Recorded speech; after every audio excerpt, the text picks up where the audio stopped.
Hello guys, welcome back to Shell Entertainment. Before I continue, I recommend you all get the My Drama Flix app, now available on Play Store, where you can download all your Korean, Chinese and all other Asian dramas for free. It's very simple and easy to use. I'll be leaving the link in the description section below.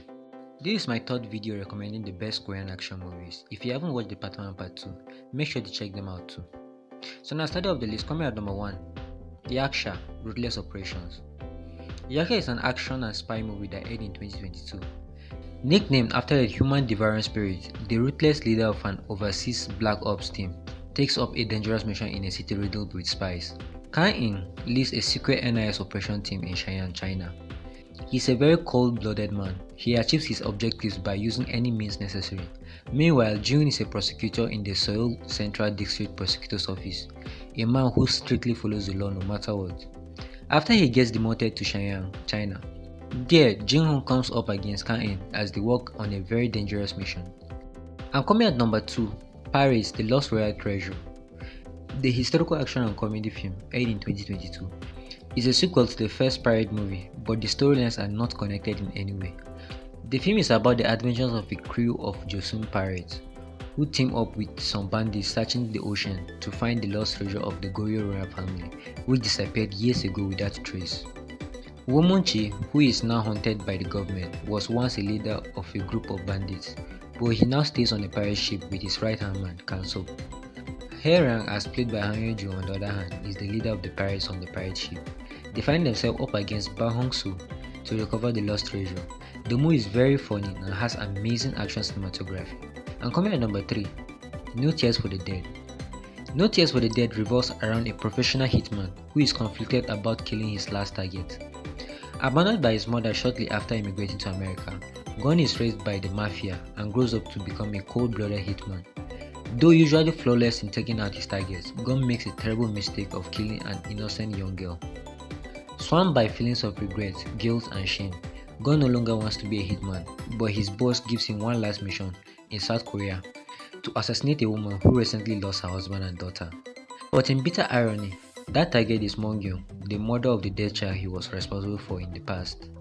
Gon agonizes and faces a life and death choice: to follow the order to kill his target or to risk his own life at the price of redemption for his past.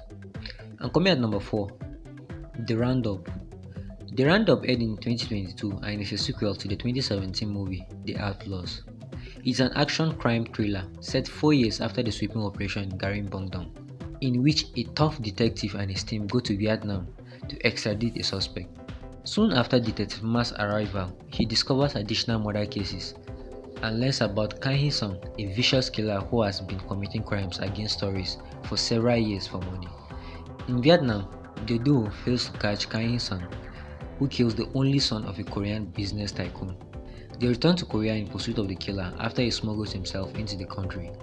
How Detective Ma and his team proves Kang's crimes and bringing him to justice form the rest of the plot. And coming at number 5, The Merciless. The Merciless is a story about the loyalty and betrayal between an inmate leader and an undercover cop who team up to take over a gang. Jae-ho is a prisoner who wields the most power among the inmates and makes rules for the inmates. He's also ranked second in a criminal gang outside the prison. Aiming to become the number 1 in the crime organization, he tries to join forces with an ambitious newbie in the prison who doesn't follow the rules. While they try to take over the organization after the prison release, their ulterior motives starts to emerge. And coming at number 6, The Revenger. The Revenger is an all-out action and revenge movie that aired in 2018. Determined to avenge the murder of his family, a former detective infiltrates a secluded island that serves as a prison for vicious death row criminals.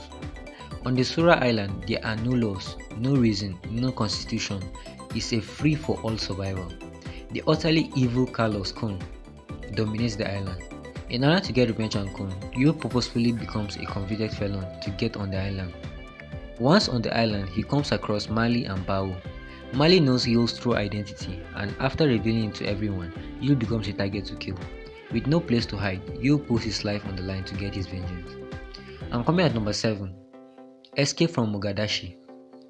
Escape from Mogadishu is a 2021 action drama film based on real historical events. It is set during the Somali Civil War and the two Korea's efforts to be admitted to the UN in the late 1980s. It depicts details of a perilous escape attempt made by North and South Korean embassy workers stranded during the conflict, with no aid from either government, and as all communication to the outside world was cut off. The employees and families of the South Korean embassy were isolated and had to survive amid a flood of bullets and explosions. Then one night, a group from the North Korean embassy comes knocking on the South Korean embassy's door asking for their help. There's one and only one goal for these isolated individuals: to survive and escape Mogadishu. And coming at number 8, Gangnam Blues. Gangnam Blues is an action thriller that aired in 2015. The film is set in the early 1970s when the socio-political turmoil and terrorism is rampant in Seoul Gangnam district. Lee Mo is playing the role of a homeless man, Jung-dae. Their childhood friends, Jung-dae and Young-ki, struggle to get by until their homes were demolished by local thugs. The two get tested as they find themselves involved in serious political clashes, where they also end up being hired by a gang to serve a political purpose. The movie is about gangsters' life and how they face betrayal at the hands of their most trusted people. And coming at number 9, Operation Chromite. Operation Chromite is a 2016 South Korean war drama film based on the real-life events of the Battle of Incheon. In 1950, after a few North Korean troops conquered South Korea, US General MacArthur and a group of South Korean soldiers carry out a covert X-ray operation. The X-ray operation must succeed in order to carry out Incheon landing operation. South Korean Navy Special Forces disguise themselves as North Korea's inspection unit and infiltrate the North Korean Army Command Center in Incheon. The mission directives from General MacArthur are to first secure the mine chart, then kidnap the second highest ranking officer in the North Korean Command Center, to acquire intel on the naval mine location, and finally, on D-Day, light the Palmido lighthouse as a signal to the main UN forces. Only when the lighthouse is lit will General MacArthur initiate the battle to take back Incheon. And last but not the least, Master. Master is a 2016 action and investigation film. A crime investigation team sets sail on a mission to hunt down a company called One Network, which is involved in a huge fraud case. The narrative centers around the manhunt for a conman launched by South Korea's Financial Crime Unit after he absconds with the money and assumes a new identity. A cop had to team up with the conman's mastermind partner in order to crack the case.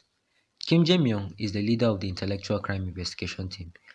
Meanwhile, Park Jae-gun, played by Kim Woo-bin, is the section chief of One Network. He is the brains behind the network. Thank you guys for watching. Do make sure to hit the subscribe button to follow for more movies and drama recommendations.